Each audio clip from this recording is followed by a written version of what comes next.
All right. Well, good morning again and happy Sabbath. Happy Sabbath. Welcome to our humble little church here in Palm Harbor. Glad everybody had a chance to make it here today.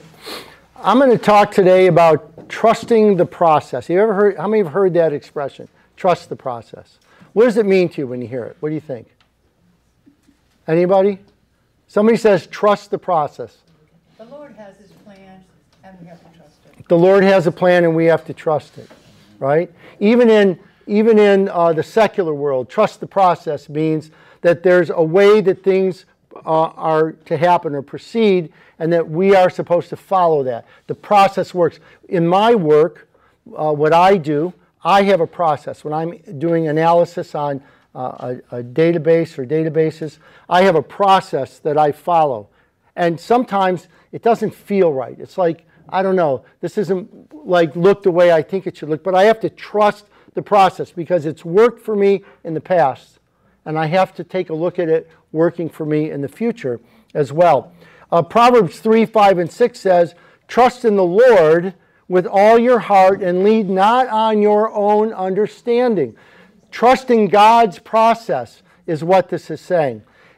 Trust that the Lord will lead out in the way that we need to, and we have to be careful not to depart from that and to think that we can pick up and do it ourselves, because we can't, not without messing things up. In all your ways, it says, all of our ways, submit to Him, and He will make your paths straight.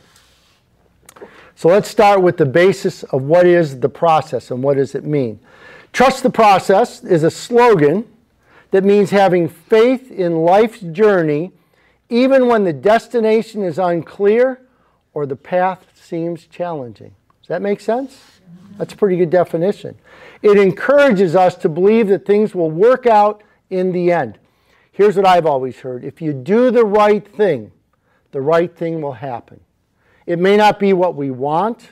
It may not be comfortable. We may have had a different idea. But if we do the next right thing, that's all we have to do. The next right thing. And the right thing will happen. It will work out in the end, it says, even if we can't see the full picture right now. Well, I got curious. Where does that come from? Where is it? I always like to look at the origination of slogans or words or sayings or whatever. This says it originated by fans of the NBA's Philadelphia 76ers. What sport is that? Oh, basketball? Okay, basketball. It basically means things may look bad now, but we have a plan in place to make it better. Trusting the process means allowing life to be what it is without maneuvering, manipulating, or controlling thoughts, behaviors, actions, attitudes, words, or feelings, such as using anger or sadness to get what you want. Trusting the process means we have faith that the process will work and that we don't try to change it or manipulate it, which that's hard for me, you know. I really get into that where here's the workflow, here's the process. But maybe I could try to shortcut it, you know. Maybe we want to testify to somebody else or talk to them about Jesus. Maybe I could find a way to shortcut that a little bit. But I have to trust the process, that it's been done for thousands of years and it's worked this way. I'm not going to have any original thoughts where I'm going to be able to make it any better. You ever have that? I've had people do that. So I'm dealing with a person right now who somehow figures out that after 6,000 years that they have a unique interpretation. They figured something out that nobody else knows. And they told me, and I'm thinking, well, this is your opinion, and maybe the way that you might be seeing things, but this isn't what the truth is about, right? And they're like, oh, no, I thought about this like last week and it just came to me, and we have all these people that have been thinking about these things for 6,000 years. What did Solomon say? There's nothing new under the sun.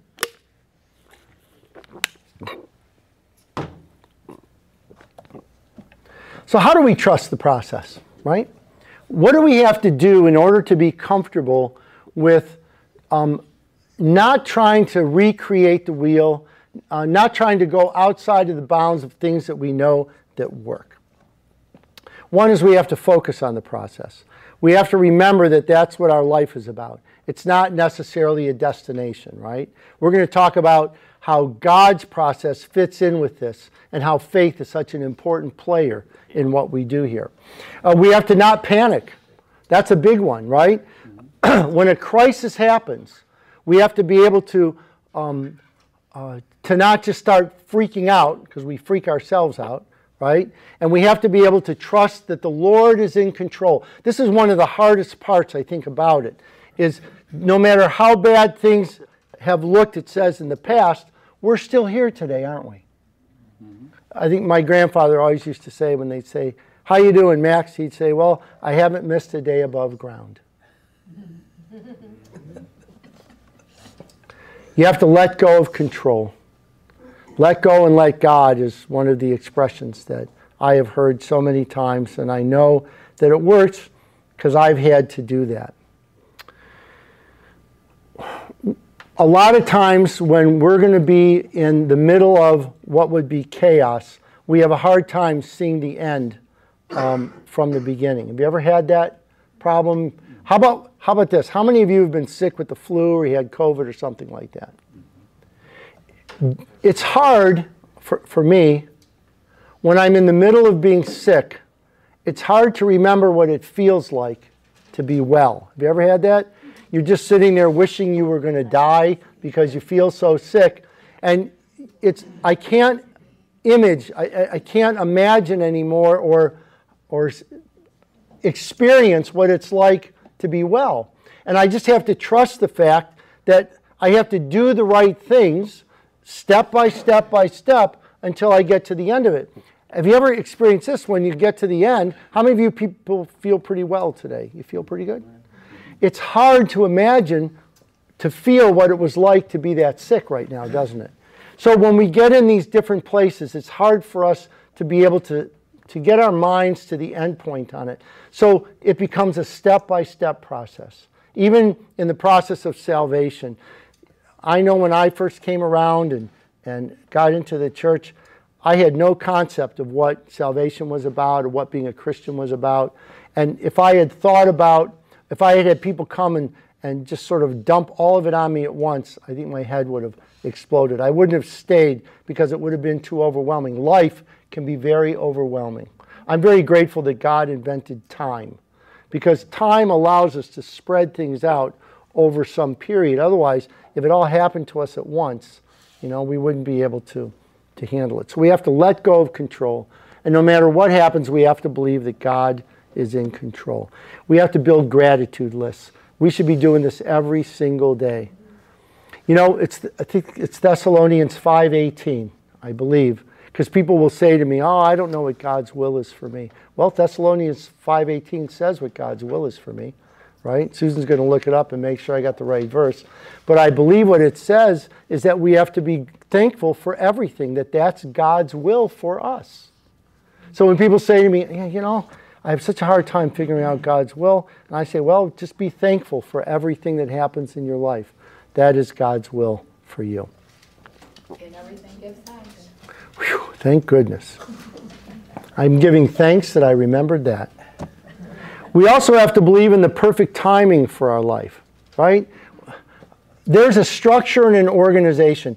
I believe that someone told me this once, I believe it's true, that God, G-O-D, stands for good, orderly direction. God takes and he puts into order things that are in chaos. We live in a world, in the physical world, that is driven by entropy. Things just naturally tend to fall apart. That's what entropy says. Don't clean your house for a week or two and see what happens. That's sort of the natural chaos that occurs, and it takes energy in order to avoid that. I heard someone gave an example once that being a Christian is like climbing a rope. You ever remember how many in high school you had to climb those ropes, right? Yeah.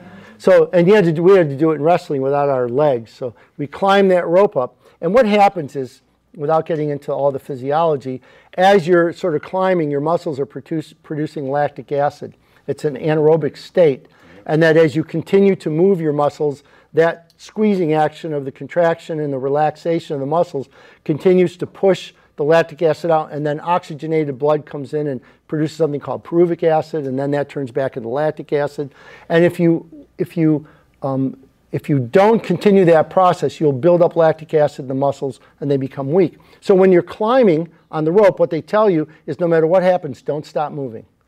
Either continue climbing up or climb down. But if you hang there for a moment, what's going to happen? Oh, you're done. That's it. You're going to fall. And this preacher, who I don't know if I heard it in a sermon, if we were talking, told me that was what being a Christian was about. There has to be this constant progress forward. We have to continue to move in a forward direction, because as soon as we stop, we start going backwards. I have to believe in this perfect timing for my life, that God has a plan for me, and that if I choose to stay in God's will, that plan will come to fruition. If I don't, it usually will happen anyway, but it's a lot more painful. We have to, again, talk about practicing more gratitude and turning on our gratitude list. So let's take this from the process to God's process. Because this isn't about, in the secular world, trusting the process is a different thing. You know, it is, when I'm working on projects, there is a process that's a secular process, right? It's the stepwise workflow that I have to go through in order to get from my starting point until my ending point. It's a procedure, a set of procedures. It's called logistics sometimes. Chess, when you play chess, there's a process. If you don't follow it, you're going to lose, right? In God's process, it talks about the spiritual awareness that we have and our reliance on the Holy Spirit in order to be led forward in our lives. Jeremiah 29:11 says, "For I know the plans that I have for you, says the Lord." So right in the very beginning of this, it starts and it says that God has a plan for us. They are plans for what? For good, and not for disaster, to give you a future and a hope. Proverbs 3, 5, and 6 says, "Trust in the Lord with all your heart. Do not depend on our own understanding." Don't rely upon what we think is the right thing to do. There's no more relativity in this. This is all about an absolute truth. Seek His will in all you do, and He will show you which path to take.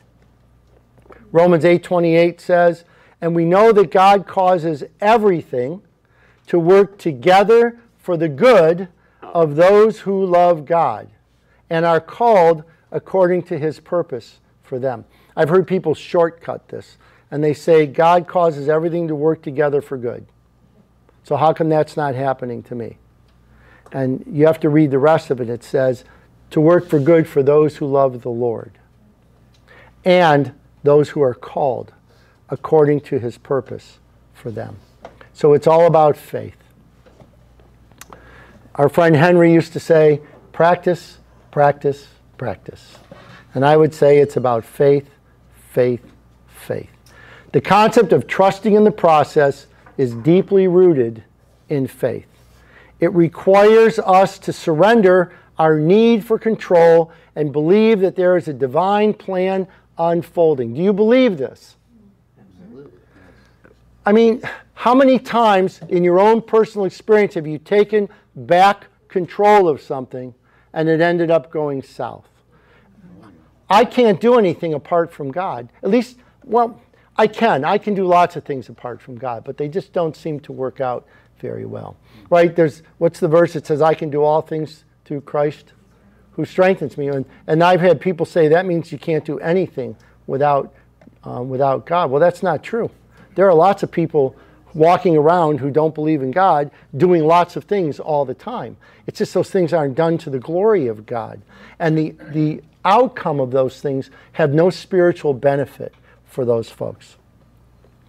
It calls us to have faith that every twist and turn, every setback and delay is leading us exactly where we are meant to be. Do you believe that? So every time something bad happens, or at least that we perceive as being bad, do we really see that as part of the process leading towards salvation for us? You know, in 2 Corinthians, in the first few verses, it talks about how God comforts us in our time of suffering, right? But why does he comfort us? Does he comfort us so we can be comfortable? Well, it goes on and it says he comforts us so that we can comfort others with the same comfort that we received from God, who are going through the same things that we are. So when we have challenges in our lives, and we come through the other side of that with our faith intact, we are in such a position then to help another Christian or another person who's experiencing that same situation, whether it's a divorce or it's a physical problem or a mental or emotional problem or whatever it might be. If we've been there, done that, and gotten the t-shirt, we're in the best position to help another person to see that God is still there in the midst of it and that they can make it through to the other side as well. You know,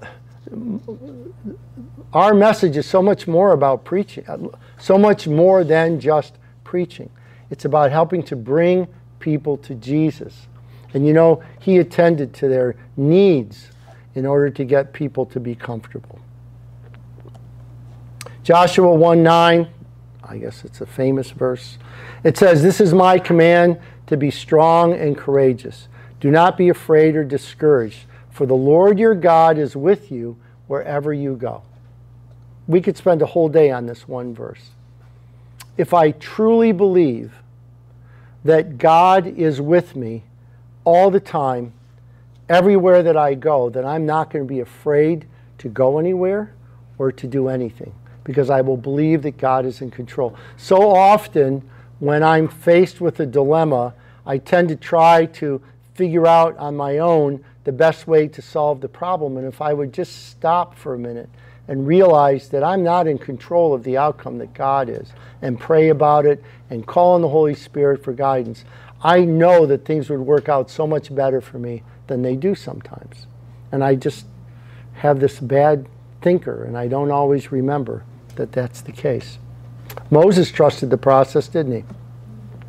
You know, he had 2.8 million people that were whining and complaining about everything the whole time. Right? He even says to God, "Why did you do this to me? Did I give birth to all these people? Right? Am I just a dog and you're playing with me? You know, why am I in this position to be responsible for them?" In Exodus 14:10 through 14, it says, "As Pharaoh approached, the people of Israel looked up and panicked when they saw the Egyptians overtaking them." Right? You got all these people sitting on the shore of the river, and they see the dust rising behind them from all the chariots and the Egyptians that are coming after them to reclaim them because they had just left their slavery, and they're in fear for their lives. They're not trusting in the process. They're just panicking.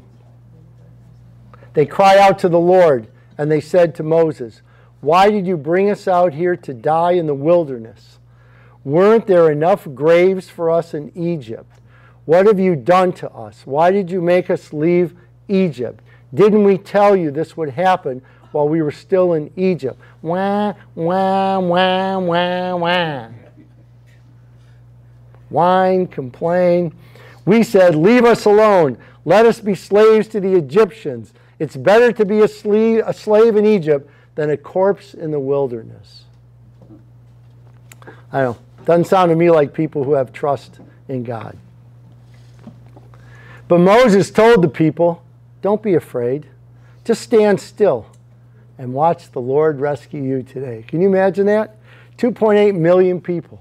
And he spreads the word out, and it goes out through all these folks. I don't know. They didn't have text messaging or TikTok or any of that stuff, so they couldn't everybody got on there and said, Moses just said, don't be afraid. Just hang tight and see what happens, right? Somehow that message, God allows that message to be spread to the people, and a calm comes over them. And Moses says, the Egyptians you see today will never be seen again. The Lord himself will fight for you. Just stay calm. And he puts his foot into the water, and the water parts far enough that 10,000 people abreast can march through. Had to be over a mile wide, right? Because figure your shoulders and 10,000 abreast. I had figured this out one day, walking at 2.6 feet per second in order to get through in 24 hours. That's amazing. And the walls had to be high on both sides. And it, you know, I see the artistic depictions of the parting of the Red Sea, and it looks like it's about 50 feet across, and they're walking single file. That just never would have happened. In fact, if they were single file, I had figured out that with their animals and everything, they would have been lined up about 160 miles. The Lord himself will fight for you, he says. Just stay calm. And it worked. Then Moses raised his hand over the sea, and the Lord opened up a path through the water with a strong east wind. The wind blew all that night, turning the seabed into dry land. I always marveled at that too. I always thought the sea is going to part, and it's going to be this soggy, mucky. Have you ever, like, I've been down in the Everglades, and sometimes I've stepped off into the water and I've sunk up to my knees, lost my shoes, right? My boots came off and I couldn't get them again in this mucky stuff that's down there. But it says that the wind blew all that night, turning the seabed into what? Into dry land. So the people of Israel walked through the middle of the sea on dry ground with walls of water on each side. I would love to have been there for that. I just think that would have been the coolest thing. Then the Egyptians, all of Pharaoh's horses, chariots, and charioteers, chased them into the middle of the sea. But just before dawn, the Lord looked down on the Egyptian army from the pillar of fire and cloud, and he threw their forces into total confusion. He twisted their chariot wheels. Isn't that amazing? Making their chariots difficult to drive. Let's get out of here, away from these Israelites, the Egyptians shouted. The Lord is fighting for them against Egypt. And what happened? As they were all out there in the middle, the sea closed back up on them. Joseph trusted in the process. Remember that story? Joseph, with the coat of many colors, the favorite child. And he goes out to meet with his brothers, and they already hate him. Remember, he had the dream, and the dream was that they were all going to be bowing down to him and serving him. They didn't like him as it was.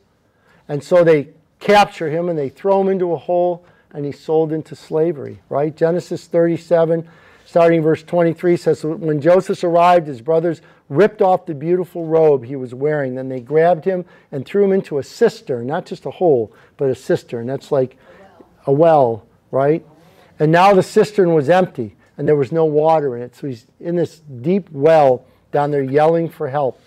It goes on later to say, so when the Ishmaelites, who were Midianite traders, because they were talking about killing him, remember?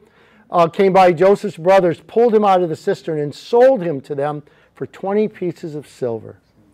And the traders took him to Egypt. He goes on and becomes Potiphar's slave, Potiphar, which was the captain, right, of the army there. And his wife came on to Potiphar, or to Joseph, and made advances towards him. But Joseph believed in the process. He believed in God and he doing the next right thing, and he refused her advances. So she went to Potiphar and said, hey, he was aggressive with me, right? He was sexually inappropriate with me. And Potiphar was so furious when he heard his wife's story about how Joseph had treated her. Remember, her story about how Joseph had treated her. So he took Joseph and threw him into the prison where the king's prisoners were held, and there he remained. But the Lord was with Joseph in the prison and showed him his faithful love. And the Lord made Joseph a favorite with the prison warden. The story goes on, and Joseph is called upon to interpret a dream, and he's eventually let out of prison. and he gets into the favor of Pharaoh. And Pharaoh said to Joseph, I hereby put you in charge of the entire land of Egypt. Look at this, just starting in verse 23. And we go through those verses, and look what happens in that time period. Joseph is thrown into a cistern. He's sold as a slave. He's thrown into prison. And now he's the second in command for the entire country of Egypt. And Pharaoh removed a signet ring from his hand and placed it on Joseph's finger. And he dressed him in fine linen clothing and hung a gold chain around his neck. Joseph followed God's process. He trusted in the process. He did the next right thing, even when faced with terrible odds. Going to prison, I can't imagine what prison must have been like then. We think it's bad now. I have a feeling it probably would have been worse. They didn't have weight rooms and televisions and drugs and cell phones. And I'm not saying it's a pleasure now, but they certainly didn't have any of those things that they do now. But there were many in the Bible who did not follow the process. Jonah chose to run rather than to trust in God, didn't he? Now, eventually he came around to it, but he didn't trust. He was convinced that it was a waste of his time to go and do this because the people were going to be sinning anyway. And then if they didn't, God would save them, and he had some kind of resentment against that happening. Judas chose to be a traitor rather than to trust in the Lord, like the other disciples. Adam and Eve, it started there. They chose Lucifer's lies over God's truth, right? They didn't trust the process. God said, you can do anything you want. You're as free as a bird. Just don't eat from that tree of knowledge. And that's the one thing that Eve couldn't resist doing because Lucifer came to her and lied. Said, why? Think of the manipulation. Remember we talked about trusting in the process. We can't manipulate things. The manipulation was not just that surely you shall not die. He was just telling a lie. The manipulation was, well, if God loves you so much, why wouldn't he want you to have all that knowledge? Right? Is that what they call, Susan, what's the term for that? When you do that to someone, you make them feel like it's their fault? Gaslighting? Yeah. So Lucifer was gaslighting Eve, right? That's what he was doing. And look at the trouble we've been in ever since then. King David took what was not his, right? He didn't trust in the Lord and follow the process, get his own wife, right? He chose to take somebody else's. And not only that, to me, it's one of the saddest stories in the Bible because he took his best friend who was a general in the army and he sent him in the battle to be killed. That's a tough one for me to hear, that somebody would do that, you know? And the list goes on and on and on. But the best example of all is Jesus. And that's the example that I choose to follow. Because Jesus trusted in the process, in his Father's process, in face of the worst for all the other characters in the Bible. In Matthew 26:39, this is when he's in the Garden of Gethsemane, and his humanity was ever present, and he knew what his fate was going to be. I think he could experience and feel the pain of what was going to happen to him from that human perspective. And he went on a little farther, and he bowed his face to the ground praying, and he said, "My Father, if it is possible, let this cup of suffering be taken away from me." What was he saying? Lord, if there's any other way to do this, let's find another way. But, he said, if not, then let it be your will and not mine. There is that one verse, to me, is the epitome of what trusting in God's process is all about. Faced with the death on the cross, he said, look, let's figure another way out of this, but if not, don't let me take my will back. Let's do this your way, because I trust what the outcome is going to be. Even in the presence of his fate.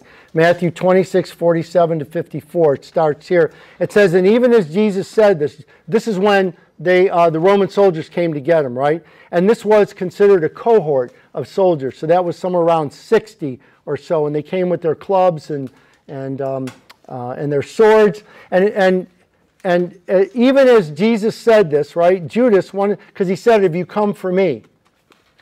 One of the 12 disciples arrived with a crowd of men armed with swords and clubs. They had been sent by the leading priests and elders of the people. The traitor Judas had given them a prearranged signal. You will know which one to arrest. I always was surprised by that. It's like they didn't know who they were. I mean, they all knew who Jesus was at that time. They don't know who he is. Yeah, and they didn't have facial recognition at the time. I guess they couldn't have gone like this and went,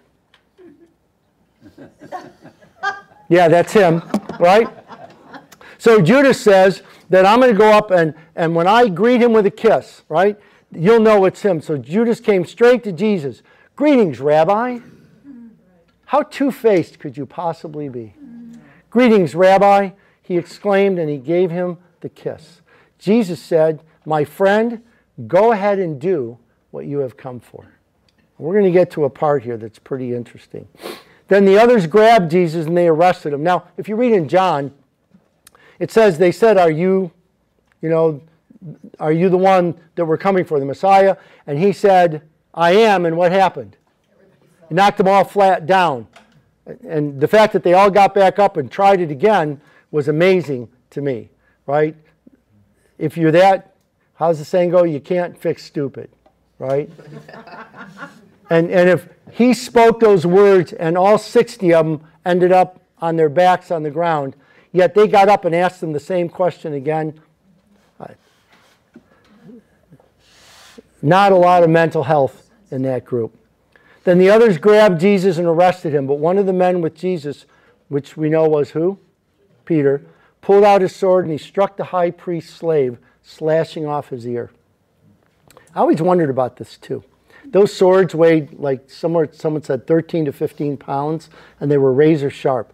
And if I took that sword and I swung it at you to cut off your ear, I don't know how it didn't go all the way through, right? His neck, his shoulder. But it was, so I know that there's this supernatural thing taking place here, right? And the fact that it was the high priest's servant. That's right. That's right. Back with dried blood all over the side of his face. But what does Jesus do? He reaches down into the dirt and he picks it up and he puts his ear back on. Put away your sword, he said to Peter, for those who use the sword will die by the sword. Now listen to this, because we're going to talk about this in the next slide.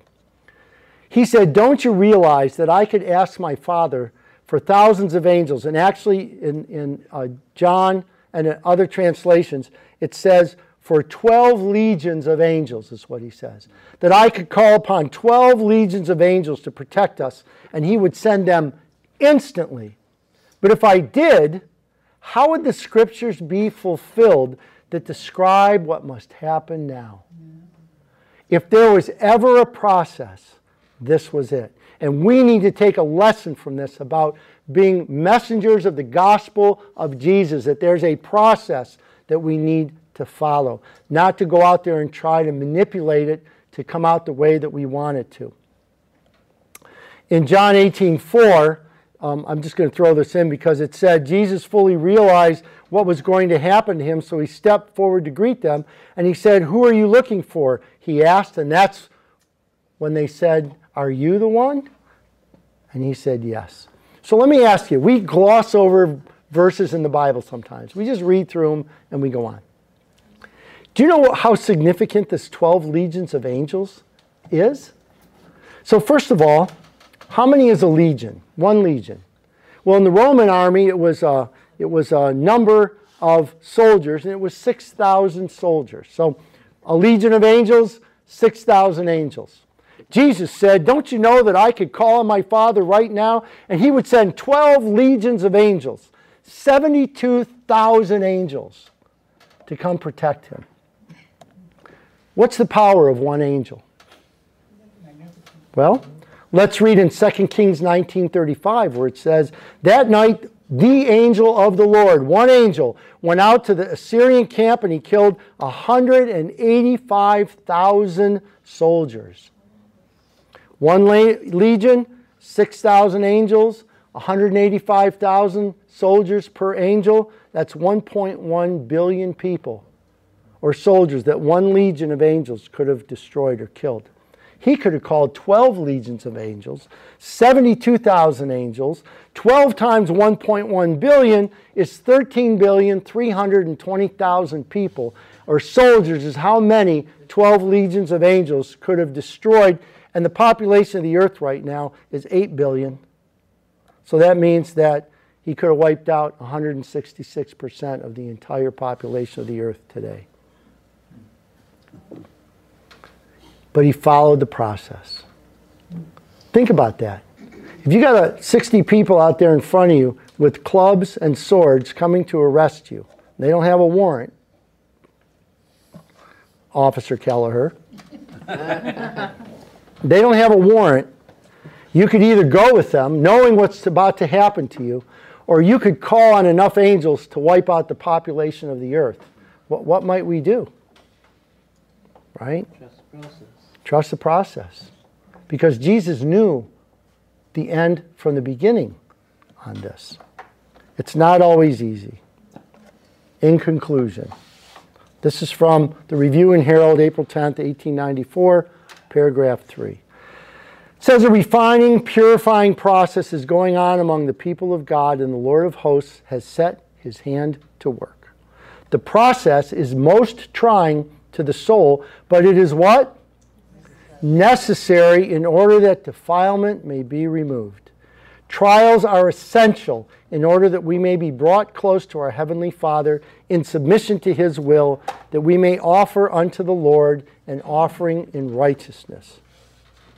God's work of refining and purifying the soul must go on until his servants are so humbled, so dead to self, that when called into active service, they may have an eye single to the glory of God. Bless you.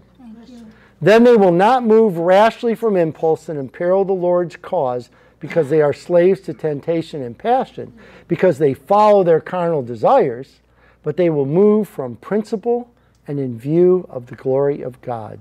The Lord brings his children over the same ground again and again, increasing the pressure until perfect humility fills the mind and the character is transformed, and then they are victorious over self and in harmony with Christ and the Spirit of heaven.